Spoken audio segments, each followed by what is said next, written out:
សម្ដេចបបរធិបតីហ៊ុនម៉ាណែតនាយករដ្ឋមន្ត្រីនៃព្រះរាជាណាចក្រកម្ពុជាអំពីនីវដល់ជនរួមជាតិជឿទុកចិត្តលើរាជរដ្ឋាភិបាលដែលកំពុងធ្វើកិច្ចការងារយ៉ាងសកម្មស្វែងរកដំណោះស្រាយបញ្ចប់បញ្ហាព្រំដែនកម្ពុជាថៃឲ្យបានឆាប់រហ័ស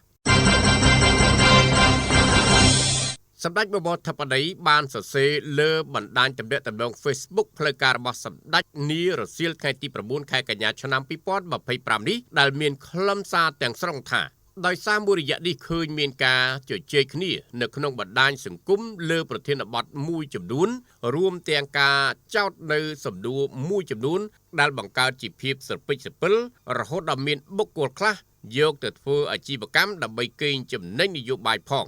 សម្ដេចធិបតីបានមានប្រសាសន៍ថាខ្ញុំសូមយកឱកាសបញ្ជាក់ដោយសង្ខេប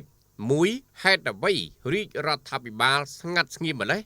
បងប្អូនមួយចំនួនប្រហែលជាយល់ថាទាល់តែនាយករដ្ឋមន្ត្រីឬអិសរាជជនសំខាន់បញ្ចេញសារតាមទូរទស្សន៍ឬបណ្ដាញសង្គមជាប្រចាំបានគិតថារដ្ឋាភិបាលអត់ស្ងៀមស្ងាត់នៅក្នុងដំណាក់កាលដែលសភាពការ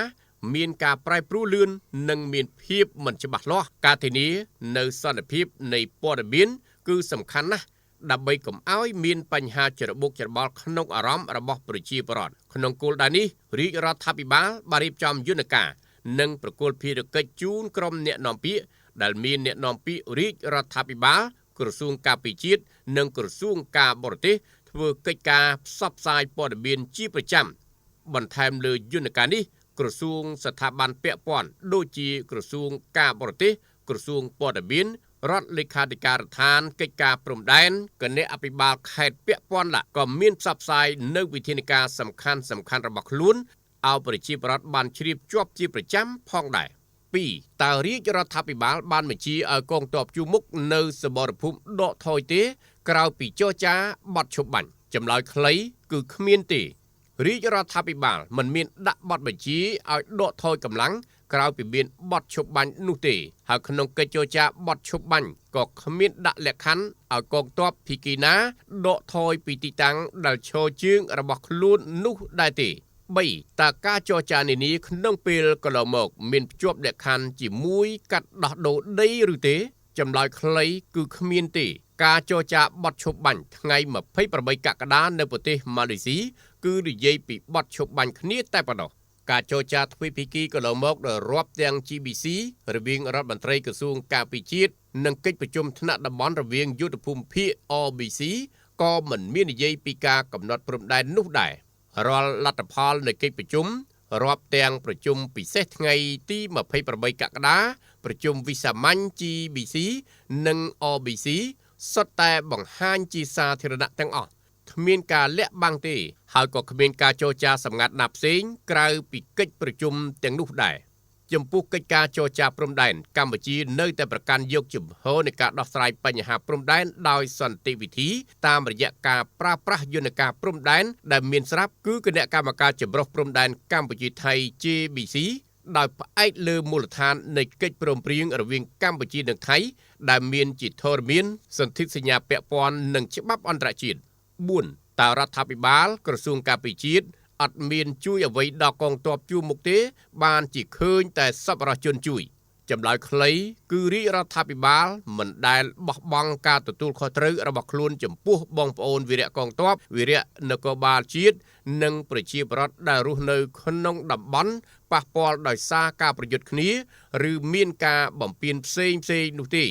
សូមបងប្អូនមេត្តាយោគយល់ចំពោះការដែលក្រសួងស្ថាប័នរបស់រដ្ឋមិនបានថតបង្ហោះឬដាក់ចេញនៅរបាយការណ៍ជាសាធារណៈអំពីរាល់ការងារធានានិងផ្គត់ផ្គង់ដល់កងទ័ពជួរមុខនោះទេដែលអាចឲ្យបងប្អូនមួយចំនួនយល់ច្រឡំថារាជរដ្ឋាភិបាលមិនបានយកចិត្តទុកដាក់ដល់កងទ័ពជួរមុខបន្ថែមលើនោះការគិតគូរជាប្រចាំរបស់រាជរដ្ឋាភិបាលក៏មិនត្រឹមតែសម្រាប់កងទ័ពជួរមុខនិងប្រជាពលរដ្ឋនៅក្នុងតំបន់ដែលរងផលប៉ះពាល់ដោយសារបញ្ហាព្រំដែនប៉ុណ្ណោះទេប៉ុន្តែរាជរដ្ឋាភិបាលត្រូវគិតគូរជាប្រចាំសម្រាប់កងទ័ពនិងប្រជាជនទូទាំងប្រទេសនិងគ្រប់វិស័យតែម្ដងជាមួយគ្នានេះខ្ញុំសូមធ្វើការថ្លែងអំណរគុណចំពោះបងប្អូនប្រជាពលរដ្ឋខ្មែរទាំងអស់ដែលមានទឹកចិត្តស្នេហាជាតិនិងគាំទ្រដល់កងកម្លាំងជួរមុខរបស់យើង តាមរយៈការជួយឧបត្ថម្ភគាំទ្រជាស្បៀងអាហារសម្ភារៈមធ្យោបាយដល់កងទ័ពជួរមុខរបស់យើងបន្ថែមលើអ្វីដែលរាជរដ្ឋាភិបាលដោះស្រាយជូនរាជរដ្ឋាភិបាលតែងតែស្វាគមន៍នៅស្មារតីសាមគ្គីជាតិខ្មែរជួយខ្មែរនេះតាំងតែពីមុនផ្ទុះអាវុធកាលពីថ្ងៃទី24កក្កដាមកម្លេះពេលនេះជាពេលលំបាកដែលយើងត្រូវរួមសាមគ្គីគ្នាជួយគ្នាដើម្បីរួមគ្នាដោះស្រាយបញ្ហាខ្ញុំសង្ឃឹមថាការបញ្ជាក់ដោយខ្លីប៉ុន្មានចំណុចខាងលើនឹងអាចដោះស្រាយចម្ងល់មួយចំនួនដែលខ្ញុំបានឃើញតាមបណ្ដាញសង្គមនៅពេលកន្លងមកនេះហេតុដូច្នេះខ្ញុំសូមបងប្អូនប្រជាប្រដ្ឋជនរួមជាតិទាំងអស់ជឿទុកចិត្តលើរាជរដ្ឋាភិបាលដែលបាននឹងកំពុងធ្វើកិច្ចការងារយ៉ាងសកម្មក្នុងការស្វែងរកដំណោះស្រាយបញ្ចប់បញ្ហាឲ្យបានឆាប់រហ័សដើម្បីឧត្តមប្រយោជន៍របស់ជាតិនិងប្រជាជនបើទោះជាកិច្ចការជាច្រើនមិនត្រូវបានផ្សព្វផ្សាយជាសាធារណៈដែលមើលទៅហាក់ដូចជាមានភាពស្ងាត់ស្ងៀមពេកក៏ដោយ